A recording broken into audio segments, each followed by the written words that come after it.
What's going on, guys? My name is Triforce Addiction. Welcome back to another COD mode video. So today I want to at least finally take the time to talk about one of the new graphics settings that was presented for Season 9 and has already made its way into this game. However, there are some things about it that just baffle me, and it makes me wonder why they even bothered with it in the first place. So as you guys know, in the test server well actually, let's be honest, we didn't really get much in the test server, but probably one of the bigger things that was, noticed a little bit later, probably like a week or two after the test server was out, we noticed that there was a new graphics settings, or I guess graphics quality settings, above very high. And for a long time, we've had the very high settings for, pretty much almost since the game came out. But of course, with max graphics, it's a completely different story, because for the first time in I don't even know how long, we finally get a new graphics setting. And I was actually having high hopes, and I kind of forgot that this is COD Mobile, and having high hopes is kind of a crime. I don't know if I stated this in the last video, but apparently that they were going to have this max option a long time ago. I think during the time that the game was released. But at the time, not a lot of devices were that strong, and even then, I don't even think we had, the iPad Pro 3rd generation, which was actually the one that presented, I guess the first iPad device to have the 120 hertz refresh. So, unfortunately, this whole feature didn't really come to pass because of I think they were trying to go a little bit too ahead of its time. But again, based on what the setting has now, I don't really think it would have made any sort of difference at all. And it kind of reinforces the idea that you shouldn't expect too much, especially when it comes to COD Mobile.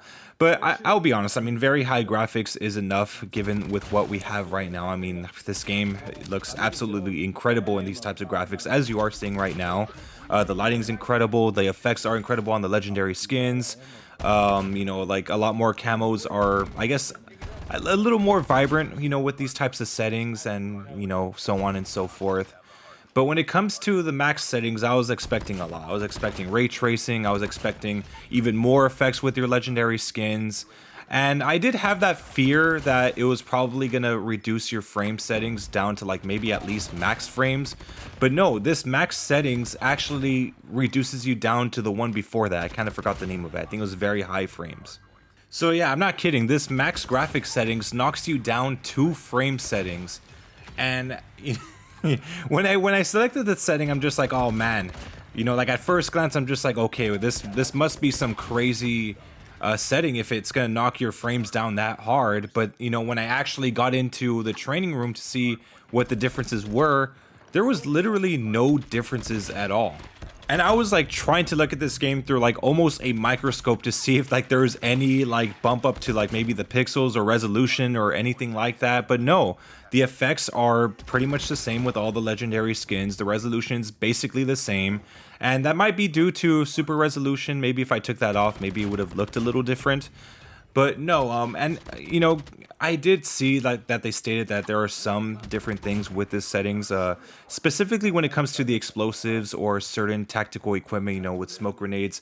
They're a lot more pronounced, they're a lot more realistic, especially when it comes to the thermites and even the Molotovs. But even then, given how good they look in these settings, it doesn't really seem like it's great enough for you to have to knock down your frames for that. They also said that they increase like the accuracy of like certain Modern Warfare weapons. I think it was like the M13, the AMAX, and I think the AS-Val that got changed with this update.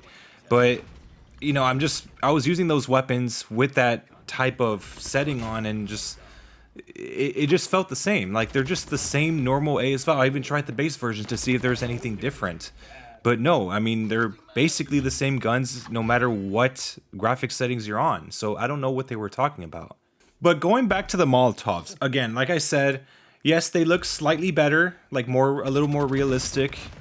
But again, I've kind of felt like you could have had that type of animation on very high graphics if you wanted to, and it wouldn't have made a difference at all. And even with the thermite, it's not even that noticeable. It only like starts, I guess, flaring up a little bit, but that's basically it. Like there's nothing really new with these types of things. And as beneficial as it supposedly supposed to be for the AS-Val and certain weapons for that graphics settings, it kind of gets canceled out if you're getting knocked back to frame settings.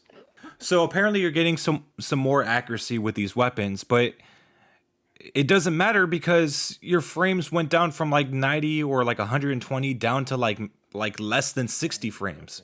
So what's the point? If anything, you're handicapping yourself more than you're actually supposed to help yourself. And keep in mind, I'm using the most recent iPad Pro right now, the M2 model. This is right now the absolute strongest. I know there's an M3 model coming out later, probably later in the year or probably next year.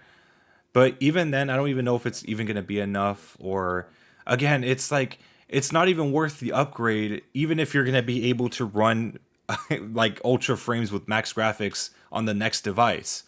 So again, like, I mean, this is a top tier freaking, like as top tier as you can get with mobile devices, and like you can't even run it efficiently. Despite the fact that you probably can, given the fact that it's not like the effects aren't really that, like I don't even think they're that graphics heavy, or like just because of that, like you have to like lower your frames that hard. No. The devs did state that they were going to work on, improving the accuracy of other weapons in the future. But why? Like, why do you have to if you're, again, we can't run ultra frames on this. So like, again, we're still going to be handicapping ourselves more than helping ourselves. So what's the point? And even then, with the iPhone 15 Pro that's already out, I think, it doesn't even matter anyway, because like the chipset that it has, the A17 Pro, is still like not even as strong as the M1 chip, so it's basically just going to be running medium with ultra frames. So like, what was the need for this setting? Like, just really, that's the main question of this video. Like, why did you have to release something like this, have so many restrictions placed upon it, even though you probably don't need these restrictions, and just be done with it and expect people to just like accept it? It's just weird. But hey, at the end of the day, I'm fine with very high graphics. Obviously, I think this is probably the pinnacle of what COD Mobile is going to be for a while.